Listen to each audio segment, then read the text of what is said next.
Good morning here in San Diego. It's still good morning, and welcome to Sunday. I am so glad to be here, and I'm so glad that you are too. So I'll be leaving San Diego today and headed to Los Angeles on the train, which I am super excited about. I've not actually been on the train before. I don't think ever that I can remember. So it'll be an exciting day.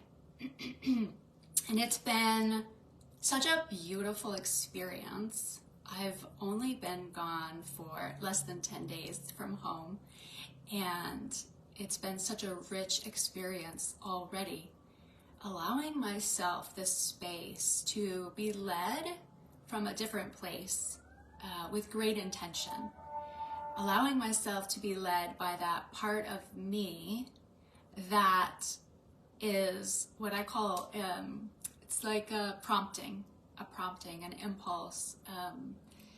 That part of me that says like, ooh, that looks so interesting.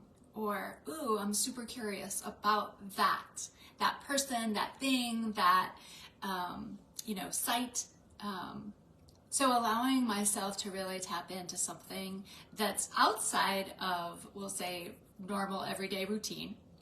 And definitely outside of any of the shoulds or have tos or even need tos, right? And sometimes you need like space to be able to gain awareness of how often we say things. You say things like, I should do this or I have to do this. Those words become our normal conversation, our normal language in which we govern ourselves, right? I should do this, I have to do that. I need to do this. There's just so many things that I have to get done, versus really tapping into what is it that I really want to be doing? What is it that I really feel called to be doing? And most of us excuse doing the latter, right? Because we get caught up in thinking like, oh, well, there are just certain things that have to get done. Like it's just part of regular life that I have to do the dishes or do the laundry or pay the bills, right? Sort of those mundane tasks. And yet, even inside of those mundane tasks, we can still find what you desire. It's amazing discovery when you're willing to really tap in and go the distance to uncover that part of you that actually desires to live from that place of desire, that place of excitement, that place of wanting to be alive versus I have to be alive, right? And so when you magnify the way that you're living in the day-to-day and you are able to see like, oh, interesting, I use shoulds and have tos like regularly, which means that if you magnify it really, really big, you can get to I should and I have to be living. Versus I desire and I want to be living. It's really a very mind-blowing experience to take a look at your daily thoughts and magnify them really, really big to the biggest things that go on in life, or the, just sort of, we'll say, the functioning in life, and apply that same language to the biggest things like living and why you're alive and what your purpose is, right? So I wanted to offer that to you because it's been part of my experience. And when I settle in and I'm allowing myself, which yesterday was like a full day, like beginning to end, I would say most of these 10 days have been, I would say about 80%. It's like an 80-20 ratio, which is, I think, a good ratio to shoot for in general as humans. But yesterday felt like 100%. We'll go with like 98% because I'm sure I didn't act on every single impulse that I had, but most of them I did. And it was a beautiful, beautiful day. And I got to the end of the day and it felt so just natural in my being to feel really good, really satisfied, really engaged with living. All because I had listened to that deeper part of me, that deeper part, that impulse, that desire, instead of governing myself with the shoulds and have tos, right? And it was beautiful. So some of that looks like, you know, like there was a couple of street performers and I didn't have any cash. And so when they got done, you know, they give their like little pitch or whatever, and they're like, the one guy said, if I've made you laugh in the last 15, 20 minutes, I would really appreciate you donating some amount of money to demonstrate your receiving of great energy, is essentially what he was saying, right? And it really struck me. I was like, yeah, totally. That is an equal exchange. That makes sense. Like, I did laugh. I decided to stay, and I did laugh, and I had a great time. And I want to give back to you. And that just came up out of me naturally. Like, I want to give back to you. And so normally, I think, you know, in moments in the past, I would have maybe shrugged that off and been like, oh, I don't have any cash, and kind of kept going. But this time I felt it like rise up out of me, like, ooh, I want to give, right? That feeling, that like compulsion that comes up inside of you. And so I did. He had a Venmo Square, which is cool that street performers have evolved, we'll say, till digital. So I went over and clicked on the thing and was able to give of my heart to him to thank him for that 20 minutes of laughter. So the day was full of those kinds of moments. When that feeling came up, it was like, oh, this feels really good and I want to do it. And then I did it. So, okay, I want to share a little bit deeper and more specific around some things that I've been hearing from some of you over lots of time, and especially this week. And it really revolves around identity. And I'm going to take a peek down here at my notes occasionally. But this concept of creating our identity is essential. It's everything to living your liberated life and to you feeling the most free and the most able to enjoy the life that you have right now. Okay? And I really want to zero in on that because a lot of you, there's definitely like a lot of you that will share your feedback and your love for my journey, and sort of it's like in a way that almost feels like there's a distance between what you're doing and what I'm doing. And while I love all the feedback, so please keep giving, because that feedback energizes and excites me. And I want to close that gap a bit so that you're realizing that the you that you are right now can enjoy your life fully, you know, not in like the same circumstances perhaps as I am, but you can enjoy it fully, period. Okay? So when we're thinking about identity, this phrasing, I am, so important to really understand and go what I'm just going to call is like a deeper understanding and or a new awareness. For those of you that grew up in the church, I think, you know, for me, I feel very compelled to tie in my experiences with church and with religion, we'll say, because it's part of, one, who I am. And for those of you that grew up with religion as part of your life as well, it's part of who you are. And what I have been really meditating on lately is that as we go back and we look at things that happened in childhood and we're able to pinpoint where certain thoughts, certain beliefs started to develop, there are ways in which we developed our thoughts and our beliefs in childhood that are actually done in error. And when we can go back and we can look at them and we can become conscious and aware, they can change like that, which is amazing and incredibly powerful. So why would you not want to do that, right? So I want to help you also be able to do that right here. And all my messaging is really geared towards helping you heal and rewrite and go back and look at, oh yeah, that is what I developed at such an early age. And here's the thing, part of the connection to early life is when we're in those ages, right, up until, I don't know, let's just go with 10, I kind of like that number. We're at our most creative and our most imaginative because we're the least impacted, hurt by life, right? And the people in our worlds and all the things. And so when you're in your most creative and your most imaginative, and then you're receiving external messages that create inside of you a feeling of, oh, I don't like myself.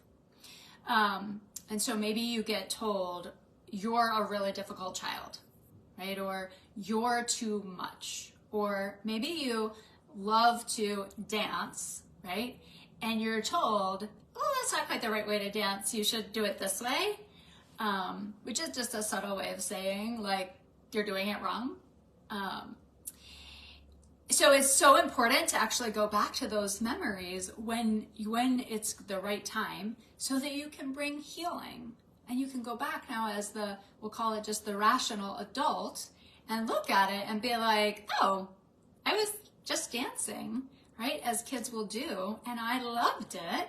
And the people in my world were really trying to help me be a better dancer, right? And or they were trying to spare me from being made fun of, or all of the things. Whatever the story is, it's important for you individually to be able to go back and look at that and rewrite it for yourself, such that now in your adulthood, you can find that liberation in the dance. Right? And so when we have those beliefs so securely in our brains, in our minds, woven into the very fibers, right? The neural pathways of who we are, well then you don't dance as an adult. And you have that belief so tied in there from that childhood experience where you're told you're not dancing correctly, right? And then naturally as an adult, you're very self-conscious about dancing. And maybe you just flat out refuse to do it altogether, wherever you're at in your dancing journey. You can find healing by going back in the right moment, in the right timing, in this very gentle way that I help people. And so when that comes up, where you're like in your adult experience and you're like, I actually used to love to dance and I don't do it anymore, right? And I then come in and say like, oh, well, is there a time in childhood that you can remember when you loved to dance? And then to convert and be like, is there a time in childhood when you can remember being told that your dancing wasn't right or wasn't good or something in that form? Can you touch that feeling?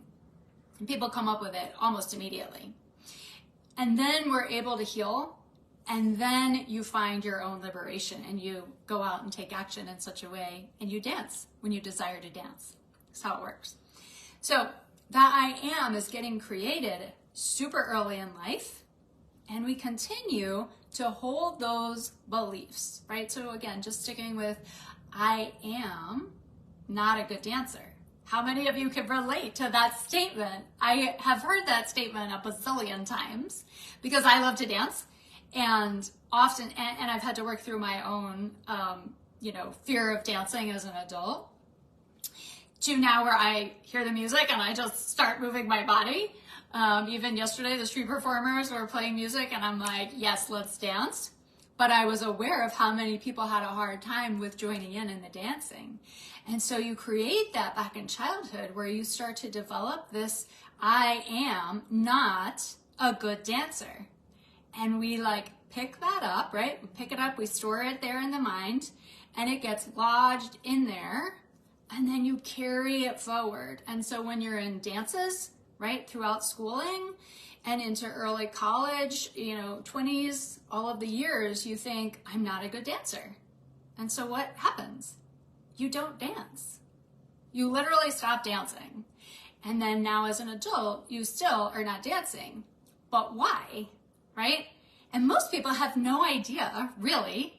And even if they can reference something, they don't realize how that evolution takes place and literally cripples them from doing all kinds of things as an adult. So I'm using dancing as a very simple example, but it goes deeper, right, into things like I am all the different things, right? Not pretty. I am not smart. I am not as capable as, so-and-so who sits next to me in school. Or I'm not able to be as creative. I'm not good at art. I'm not good at drawing, right? We come up with all of these things in childhood. I'm not rich, right? I'm not, we wouldn't say I'm not healthy, probably things about our bodies, right? Like I'm not thin, or I'm not, I don't look like Barbie doll. I know that was my age range. So various things like that literally start really, really early on. And we lodge them into the brain as various I am statements, I am thoughts about our identity, and then we carry them forward. It is so mind-blowing to help people unattach to those beliefs in childhood and get free. Things that you would just never imagine are actually connected in childhood to some sort of memory that a lot of times people don't remember. I mean, countless number of times where I'm in conversation with clients and I say like, oh, this is interesting. You're having this huge emotional reaction to this circumstance. There's really not a big deal going on, right? Someone asked you to dance, or someone commented on something that you wear not really being as flattering on you, and you completely freaked out. So as an adult, we're able to be like, oh yeah, okay, like maybe this, you don't like this thing, or maybe it doesn't look great together. I don't know. You get to decide that, right? I'm wearing something today that I think some people could be like, yeah, that doesn't look okay. And that's okay, right? Everybody doesn't have to like the same things. So being able to go back and look in childhood and be like, oh, well, what memory can you remember another time where you might have felt that way? And then countless number of times people are like, yeah, I can remember a time where I felt like someone was telling me I didn't look good. Whatever that's related to, something about your body, something about what you were wearing, something about, I know a lot of commentary gets said around being thin, being overweight, all of those types of thoughts, and feedback, right, that our loved ones give us. And so you tap into that, and as soon as you touch it, your mind gets this rush of awareness and is like, whoa, oh my gosh, I haven't thought about that in forever. And then you can be like, I want to be really curious about that and go back and investigate it and understand. And then, ooh, I can see all of the ways in which my life hasn't been impacted by that memory, by that way that I remembered that experience, which then leads you into really a lifelong journey. For so many people, this is prevalent and true, a lifelong journey of body image issues, right? And difficulty, not only with the body and how you look, right? And the 1,000 ways that men and women alike, everyone has issues with their body, but also just literally being able to decide what to wear. How many of you struggle when you get up in the morning to decide, what am I going to wear, right? If it's not like a immediate decision, then there's some struggle there for you. It's probably tied back to something in childhood where you were told or commented that you didn't know what was best for you. Admittedly, I occasionally still have this. Now I decide what to wear more based on what would be super fun to wear. And I, have to give myself a few minutes to decide on that. But there's still sometimes a part of me, like this outfit that I put on today, where I was like, whew, this is very bold. And there's a lot going on here. Can I handle it? So again, that's tapped back to something in childhood, that I'm still working on getting resolved fully, that led me to believe I couldn't make the best decision about what I was wearing. Mind-blowing! Excuse me. And it is literally keeping you, just like it is me, from being your most liberated self. So wherever you're at in your life, with whatever your circumstances are, where you're like, I don't love this part of my life, I don't love these particular circumstances, wherever it's at, right? Whether it's in love, it's romance, it's with your kids and parenting, it's with your own parents, it's in your job, it's in your purpose work, wherever it is in your life, right? With your finances, which is another big one, in your body, wherever it is, the reason you're not loving that part of you, that part of your experience, that part of your life, is because you have a block there, right? You have a formulation of I am something that is not supportive of the way in which you are or the way in which you're doing your life. So let that settle in. It's a very big concept, right? And it has definitely taken me a hot minute to really understand that and to be able to own it. And I continue to embrace and work on that for myself. So I want to encourage you this morning. You have the opportunity to create, evolve, transform, become a person who loves your life. A person who loves who you are, who enjoys who you are, every part of you. So, whatever those circumstances are that you're not loving, about your life right now, see them as an opportunity to become more loved, more lovable. Because ultimately that's what's holding you back, right?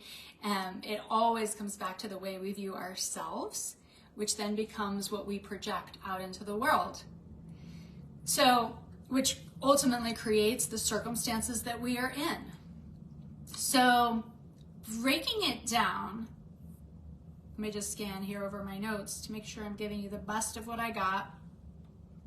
I've been talking a lot over these last several weeks around allowing yourself to see that you are rich, right? Because so many people identify with something other than rich, and they say things like, I am poor, or I am limited in my resources, right? And so just to help you translate that, it's like you then end up identifying, I don't have enough, right? Which always converts to, I am not enough.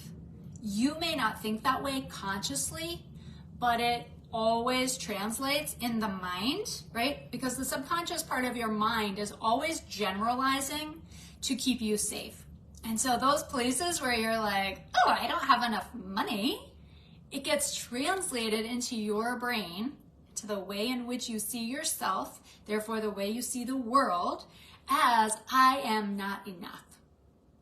So as you're going about your day-to-day living experience, take notice of all of the places where you are saying, I am, fill in the blank, right? And you may not say it like, I am such and such, but take note of the ways in which you are defining who you are and how you move through the world, right? Because those are the things that are limiting you from actually getting what you want in your life, from actually being who you want to be in your life. When you hear sort of, I'll just close with this, there's this concept certainly from the New Testament. And again, I go back to touch on some of this because it was, for those of us that grew up in church, you learned so much of this early in life, and so it's really well connected early in life. But Paul does a fantastic job of talking regularly about, why do I continue to do what I don't want to do, right? Why do I, and just to expand on that, it's to say, why do I continue to create in my life that which I don't want in my life? The reason that is happening is because you are allowing your current circumstances. I don't have enough money in the bank account. I don't feel beautiful. I don't feel amazing in my appearance, in my body, right? You're creating your present awareness to be determined by your current situation, your current circumstances, the way that you're judging, evaluating your current circumstances. And so the reason you continue to create more of those circumstances is because you continue to think about yourself and your life in that unsupportive way. So you can think about it like you're creating more fear, right? I don't have enough X, Y, or Z. I don't feel beautiful. Creates more circumstances where You don't like your appearance. I don't have enough money creates more circumstances where you're keyed in on, I can't afford this. I can't do this. I don't have enough. Creates more. So for you this week, be thinking, where am I creating a version of myself? Where am I like seeing myself and identifying myself as a person who X, Y, or Z? Because that's where you need freedom. That's where you need your transformation. That's where you need to evolve, convert, remove the veil to have greater awareness of who you actually truly are, which is who you ultimately desire to be. And that then is the path to getting there, is you being able to begin to identify right now in your current circumstances as the person you desire to be, living the rich, expanded, wonderful, juicy-filled life that you desire to be living. Don't wait for your circumstances to get better, because it doesn't work that way. If you're waiting for your circumstances to get better, like I used to, not all that long ago, it was about 5 years ago, I was waiting for my circumstances to change, right? Something to happen to allow me to be able to love my life, to enjoy what I was doing, to enjoy what I was being, to enjoy what I looked like, all of the things in the fullness, right? For those of you that grew up again in the church, you understand that term, in the fullness of, right? Another way to say that in personal growth is at 100%, that I could enjoy at 100%. Couldn't do that pre-38. Right? I'm 45 now, in case you're trying to figure out how old I am. Pre-38-ish, 38 to 40, I had to really learn all of this. And again, super smart, educated human, great parents, great upbringing, you know, all things being relative, right? And I was a professional therapist. Just to give you context. So if you haven't learned this stuff, you need to learn it if you want more freedom in your life and you want to live a really rich and full life. Okay, you guys, zone in, understand where am I creating, what I don't want to be creating, and then convert those thoughts about yourself into something that is truly useful for you to actually be able to start seeing yourself as that true version of who you desire to be, that divine, amazing, magnificent human that you are. So I will see you next Sunday morning, and between now and when I see you next, focus in on what you truly want. Go do that thing, and I'll talk to you soon.